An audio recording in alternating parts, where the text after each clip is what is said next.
श्यामला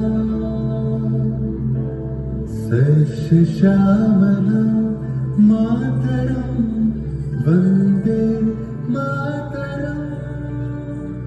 1908 সালের 18 আগস্ট কিংসফোর্ডে বন্দে মাতরম বলার দোষে যে বালককে বেত মারার হুকুম দিলেন ব্রিটিশ সরকার, তারই পক্ষে দাঁড়িয়ে ক্ষুদিরাম বসু ও প্রফুল্ল চাকি সাহেবের পিটন গাড়ি লক্ষ্য করে বোমা চালালেন মুজফ্ফরপুরে।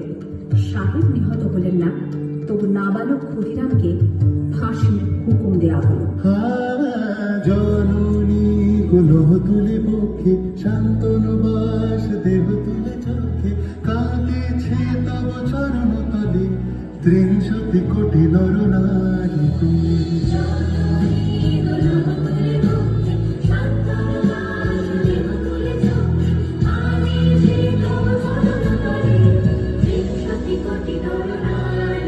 যারা স্বর্গগত তারা এখনো চলে স্বর্গের যে প্রিয় জন্মভূমি এসো স্বদেশ তোদের মহাদীক্ষার সেই মৃত্যুঞ্জয়ের চরণ চুমি। যারা জীর্ণ জাতির বুকে জাগালো আশা মনমলির মুখে জগালো ভাষা আজি রক্ত কমলি গাথা আজি রক্ত কমলি গাথা মাল্য খায় বিজয় লক্ষ্মী দেবতাদের করে মুক্তির মন্দির সোনার জলে কত প্রাণ হলো বলিদান।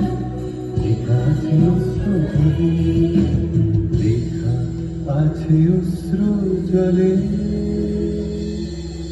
9 সেপ্টেম্বর 1915 ইংরেজদের সঙ্গে সমূহ সমরের স্বাধীনতা ছিনিয়ে নিতে অস্ত্র আনার পরিকল্পনা করেন যতীন্দ্রনাথ মুখোপাধ্যায়। বালেশ্বরী সঙ্গীদের নিয়ে জাহাজ থেকে সেই অস্ত্র নামাতে গেলে ইংরেজ বাহিনী তাদের ঘিরে ফেলে। বুড়িবালমের তীরে লড়াই বাঁধে বিরাট ইংরেজ বাহিনী বনাম বাঘা যতীন ও তার 4 সতীর্থদের।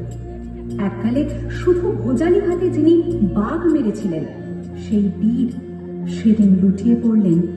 আমি হাসি হাসি পড়ব ফাঁসি দেখবে ভারতবাসী ও মা হাসি হাসি পড়ব ফাঁসি দেখবে ভারতবাসী।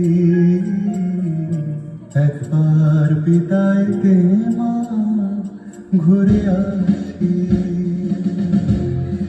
18 এপ্রিল 1918 মাস্টারদা সূর্য সেন ও তাঁর 65 জন শিষ্য মিলে পরিকল্পনা করে চট্টগ্রামে ব্রিটিশ পুলিশের অস্ত্রাগার লুট করেন এবং তারপরে লুকিয়ে আশ্রয় নেন জালালাবাদ পাহাড়ে। এর 4 দিন পর ব্রিটিশ বাহিনী খুঁজে বার করে মাস্টারদা ও তাঁর সঙ্গীদের। সেদিনের অস্তমিত সূর্য ছিল সূর্য সেনের রক্তে আশীর্বাদ খায় ভূমি দুস্তার বাজে প্রস্তার ফেলে বন্যার মতো বেরিয়ে আহ্বান শোনো আহ্বান আশীর্বাদ খায় ভূমি দুস্তার বাজে প্রস্তার ফেলে বন্যার মতো বেরিয়ে যুগ সঞ্চিত শক্তি দিয়েছে সারা হিমগিরি সঙ্গতি সূর্যের সারা যাত্রা শুরু করছ ছুটে দুর্বার দিকে প্রতি মুক্ত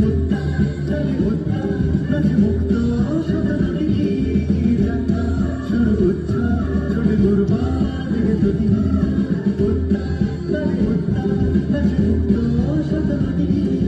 এই শুধু সূত্র যে নবপ্রাণী জেগেছে রণসাজে সেজেছে অধিকার অর্জনে এই শুধু সূত্র যে নবপ্রাণী জেগেছে রণসাজে সেজেছে অধিকার